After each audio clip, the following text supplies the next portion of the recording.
प्यारे बच्चों, कल मैंने कुछ क्वेश्चन हमने कराए थे, शॉर्ट और लॉन्ग का एक क्वेश्चन कराया था लेसन 3 में।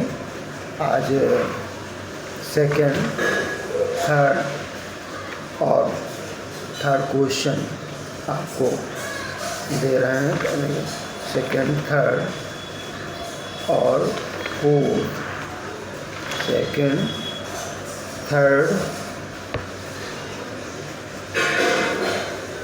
और फोर्थ ये क्वेश्चन है कि आपको घर से कंप्लीट करके हमने लिखा दिया है, आप फोटो कापी भेज देंगे, देख लीजिएगा, ये आप करके लाइएगा और याद भी करते जाइए साथ साथ में।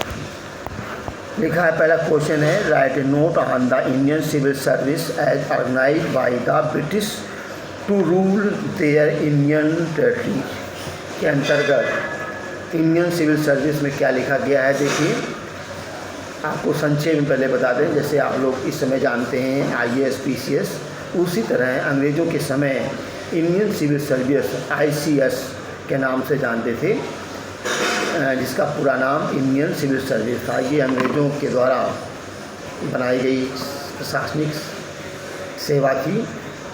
ये अलग से जो एक प्रेस्टिज वाली सर्विस थी, इसके बारे में बताया गया है।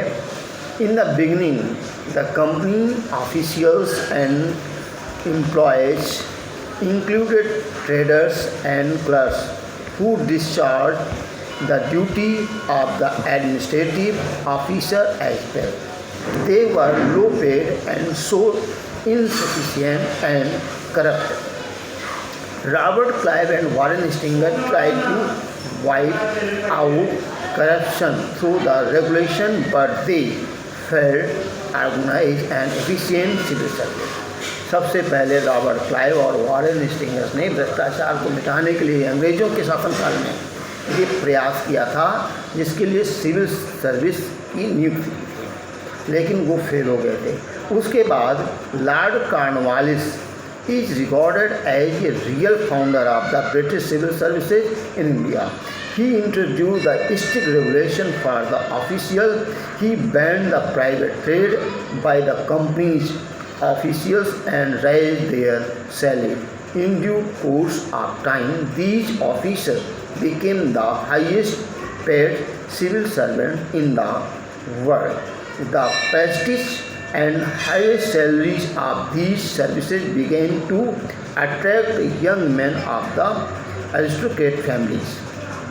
Earlier, members of the influential British families were mainly nominated to these services by the Act 1853. A system of open competition to Indian civil services was introduced. The higher posts were restricted to English men only. Only the subordinate posts remained open to the Indians. It was difficult for the Indians to get selected. This was because क्योंकि this examination was held in London, इसके exam London में होते थे और इसका माध्यम था English होता था, और कहते हैं लंदन जाने के लिए बहुत पैसे की ज़रूरत पड़ती थी, तो और इसके लिए age for competing was very low, और इसके लिए एज बहुत कम थी, जबकि भारतीयों के लिए ऐसा कर पाना असंभव था। सेकंड क्वेश्चन है, describe the chief feature of the British judicial system India. अब मेन फीचर्स आपको जुडिशियल के बताने हैं, उस समय क्या थे।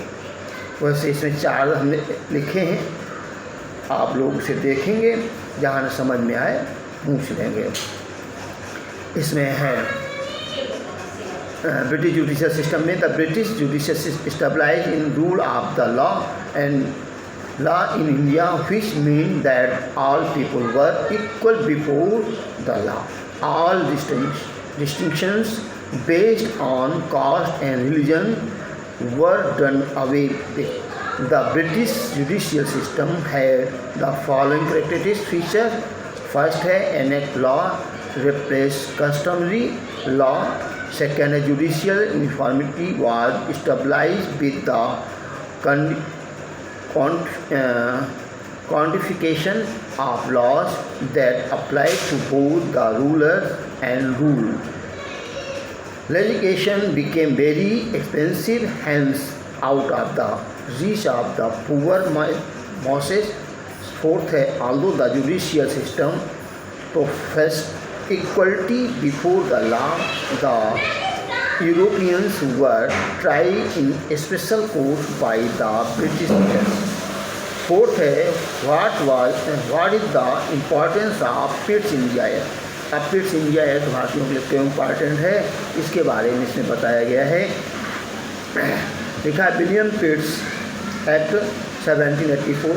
William Pitt's the British prime minister introduced the now famous bill known as the Pitt's India Bill. The main provisions are as follows. This act created a board of control to the supervise, direct, control the political affairs of the company. It provided for a governing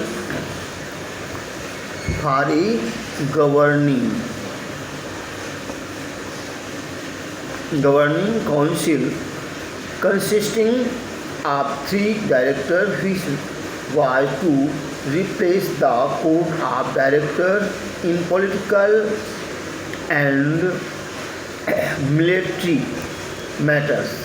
The political and commercial function of the company were separated.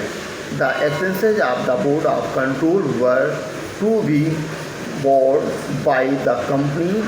The council of the governor general was to consist of the 3 members instead of 4.